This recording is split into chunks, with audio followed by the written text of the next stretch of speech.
et là, il y a un mec très bourré, mais surtout très musclé, qui monte sur la scène, chose qui n'était pas prévue, et qui commence à venir contre moi en me disant « Tu coupes par Edge !»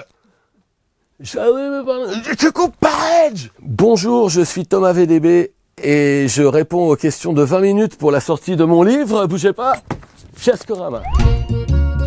À l'Olympia notamment, on m'avait sollicité pour présenter des concerts tribute. Donc des tributes, un tribute à Pink Floyd. Donc c'était des gars, c'était pas Pink Floyd, c'est des gars qui jouaient le répertoire de Pink Floyd.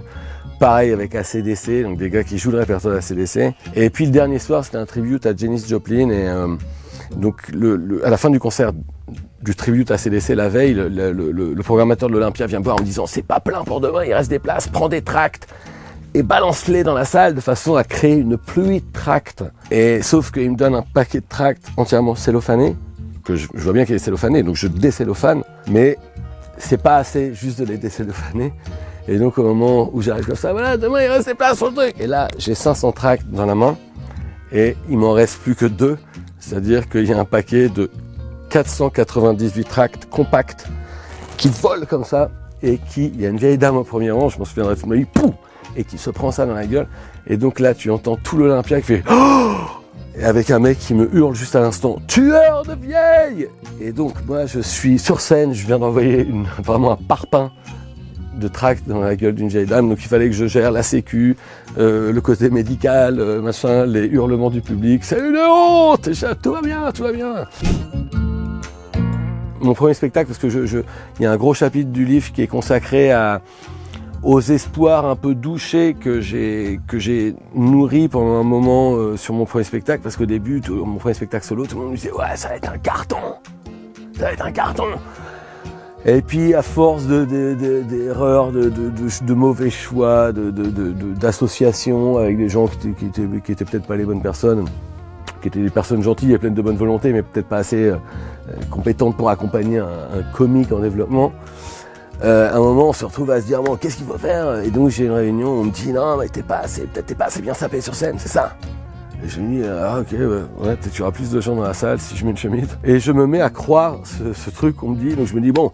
Et on me dit ouais, faut que tu te maquilles. Et donc je vais, il y a cette scène dans le livre racontée où je vais chez Marionneau à Nation en me disant bon, allez, là maintenant on prend le taureau par les cornes, je vais remplir ma salle, donnez-moi du fond de teint. Et je raconte la vendeuse de Marionneau sur les épaules de qui je fais reposer le succès de mon spectacle. Elle me dit alors si vous voulez j'ai un matifiant. Et donc c'est là ouais ça a cartonné avec le matifiant. Voilà.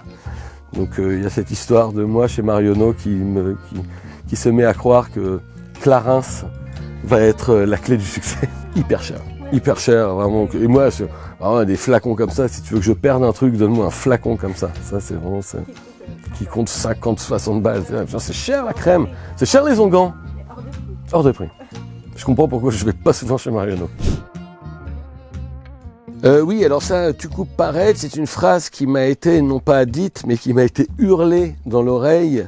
Une fois, parce qu'il y a une époque où j'animais des concours de air guitare, et les concours de air guitare, cette discipline qui consiste à mimer de la guitare, donc ça j'en ai animé beaucoup, autant te dire que quand on a animé 2, tu te dis bah, je crois que j'ai fait le tour de la question là quand même, de voir des gars qui font semblant de jouer de la guitare, et donc tu joues devant des publics aléatoirement festifs, aléatoirement éméchés surtout. Et comme la discipline du air guitare implique de couper le morceau au bout d'1 minute, parce que chacun fait une performance sur 1 minute, à un moment, il y a un gars qui dit « Ouais, moi je vais faire un passage sur Rage Against the Machine ». Donc je mets un morceau de Rage Against the Machine, et la règle veut qu'au bout d'1 minute, on arrête le morceau, et là, il y a un mec très bourré, mais surtout très musclé, qui monte sur la scène, chose qui n'était pas prévue, et qui commence à venir contre moi en me disant « Tu coupes par Edge !» Je dis « Ah oui, mais pardon, tu coupes par Edge !» Je dis « Ah oui, mais... Pardon !» C'est déjà déstabilisant, mais quand c'est devant un public, c'est fou comme on s'enfonce tout seul dans ces cas-là. Je ne suis pas tatoué, malheureusement, parce que j'aurais pu ressortir la blague.